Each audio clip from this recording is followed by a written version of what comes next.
ఎలా ఉన్నారు? బాగున్నారా? మేమైతే బాగున్నాం. అందరు బాగుండాలని ఆ జగన్నాథ స్వామిని అయితే వేడుకుందాం.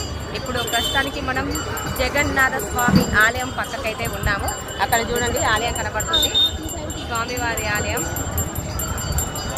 ఇక్కడ మనకి స్వామివారి రథం తిరుగుతుంది కదా, ఇది ఆ మార్గం అన్నమాట. ఈ రోడ్డు ఈ ఇట్లుండే స్వామివారి రథం అయితే వెళ్తుంది.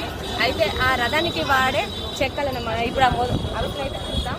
ఇది స్వామివారి రథానికి ఉపయోగించే చెక్కలని, వీటితోనే స్వామివారి రథం అయితే తయారు చేస్తారు.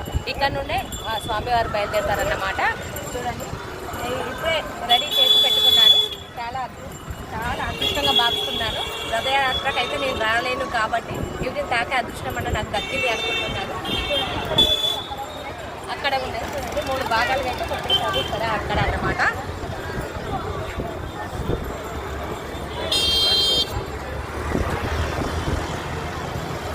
మరొక వీడియోతో అయితే నేను ముందుకైతే వస్తానండి. ఉంటానండి. బాయ్.